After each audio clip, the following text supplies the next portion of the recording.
नमस्कार, मैं हूं महेश शर्मा और आप देख रहे हैं बिफोर प्रिंट डॉट इन।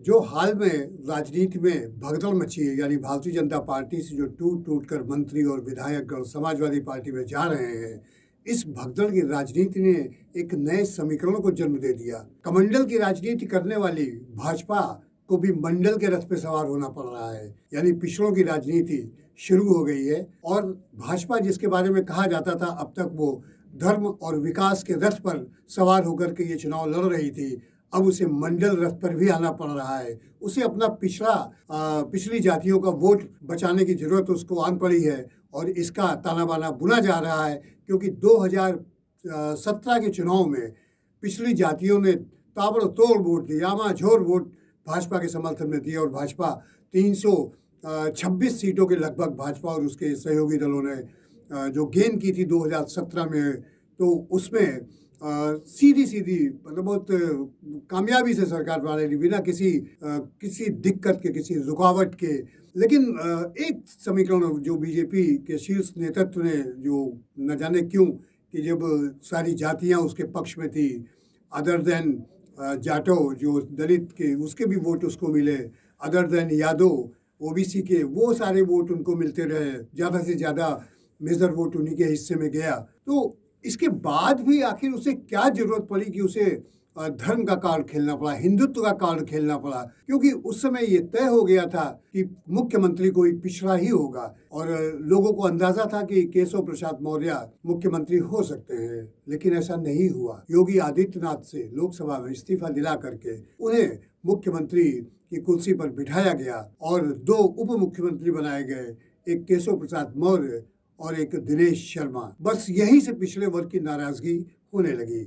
आज की ही बात है, स्वामी प्रसाद मौर्य जब बीजेपी छोड़कर समाजवादी पार्टी में आए, आज उन्होंने विधिवत उसकी सदस्यता ली और अपने संबोधन में कहा कि 2017 का प्लान तो किसी पिछड़े को मुख्यमंत्री बनाना था। केशव प्रसाद मौर्य मुख्यमंत्री होते या मैं खुद मुख्यमंत्री बनाया जाता, तो यानी 2 नाम जो पिछड़ी जातियों से उभर के आए थे, तो उसमें अध्यक्ष उत्तर प्रदेश भारतीय जनता पार्टी के थे केशव प्रसाद मौर्य, तो उनके नाम की ज्यादा चर्चा हो रही थी, स्वामी प्रसाद मौर्य के नाम की कम चर्चा। पार्टी के भीतर कोई एक वर्ग अगर कर रहा हो तो नहीं कह सकता, लेकिन केशव प्रसाद मौर्य के नाम की चर्चा थी। कहने का मतलब कि पिछली जातियों से जो पिछली जातियों की नाराजगी भाजपा के प्रति वहीं से शुरू हुई कि इतना मतलब अदर देन यादव कह लीजिए कि मैक्सिमम वोट बीजेपी को मिला, जिसकी वजह से ये पोजीशन मतलब बिल्कुल कंफर्टेबल स्टेज में आ गई। लेकिन मिला क्या, पिछड़ों को कुछ खास नहीं मिल पाया, जो उम्मीद थी वो नहीं मिल पाया। स्वामी प्रसाद मौर्य ने जब पार्टी छोड़ी तो बीजेपी के सारे नेता मौन, किसी का कोई बयान नहीं। सिर्फ केशव प्रसाद मौर्य का एक ट्वीट आता है कि स्वामी प्रसाद मौर्य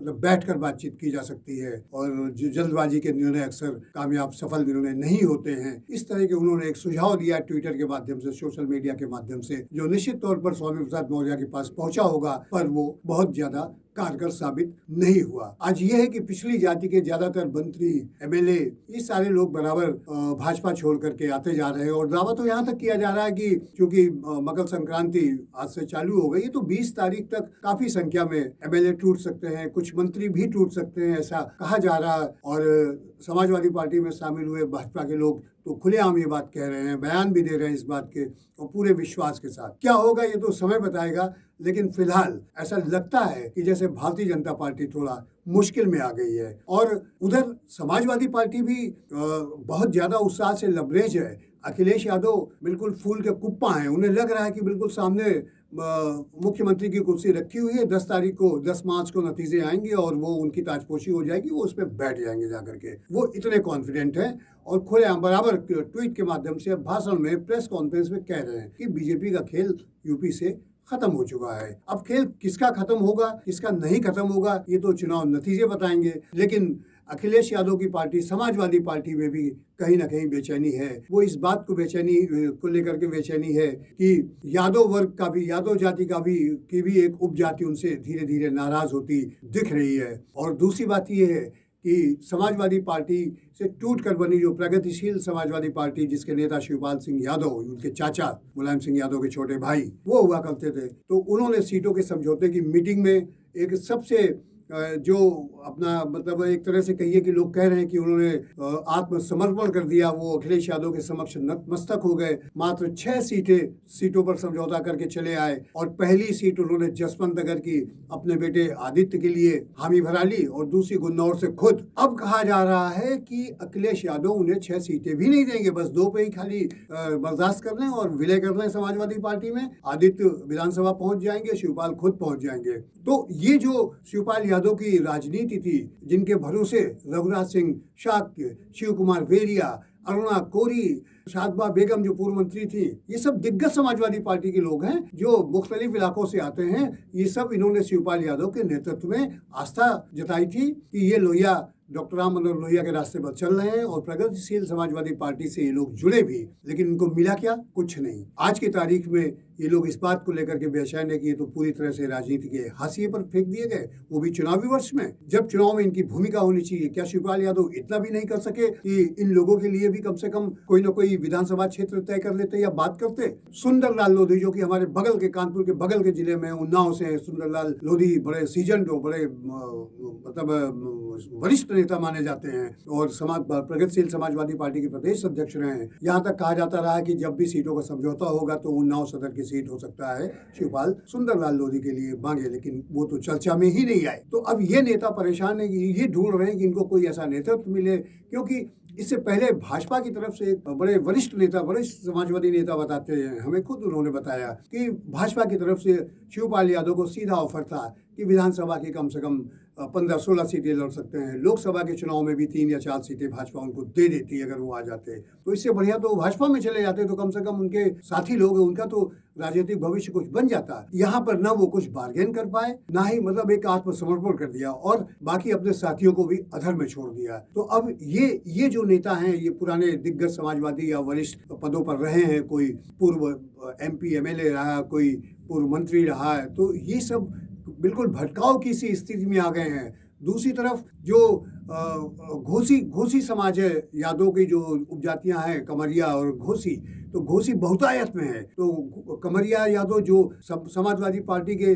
पूरे नेतृत्व में उन्हीं लोगों का कब्जा है, यानी मुलायम सिंह यादव के परिवार का, जो कि कमरिया यादव से होकर के आते हैं। तो ये लोग छाए हुए हैं, तो वो भी उपेक्षित है। तो उनकी तरफ से अलग चौधरी हरमोहन सिंह का परिवार बगावत पे आमादा है। उनके पुत्र बीजेपी में पता चला है कि वो बीजेपी जा रहे हैं या जा चुके हैं। तो ऐसी स्थिति में ये भी है कि तमाम घोसी उपजाति के यादव भी उनसे जुड़ रहे हैं। तो ऐसे में आगे क्या इक्वेशन बनता है, ये तो देखने की बात है। लेकिन फिलहाल भगदड़ के इस माहौल में समाजवादी पार्टी के हौसले बहुत बुलंद हैं। अब स्वामी प्रसाद मौर्य के भरोसे, पिछड़ों पर इतना भरोसा करना, ये इस रणनीति के पीछे क्या है, ये तो अखिलेश यादव ही बता पाएंगे। लेकिन एक जो नया डेवलपमेंट हुआ, आपको बताता हूँ मैं, उत्तर प्रदेश में, वो ये है कि अदर देन बैकवर्ड में, OBC में जो अदर देन यादव पिछड़ा वर्ग होता था, वो किसी और पार्टी से जुड़ता था, और जो यादव थे वो समाजवादी पार्टी का वोट बैंक कहलाते थे, जिनकी संख्या पूरे उत्तर प्रदेश के मतदाताओं में 9% है। और पिछड़े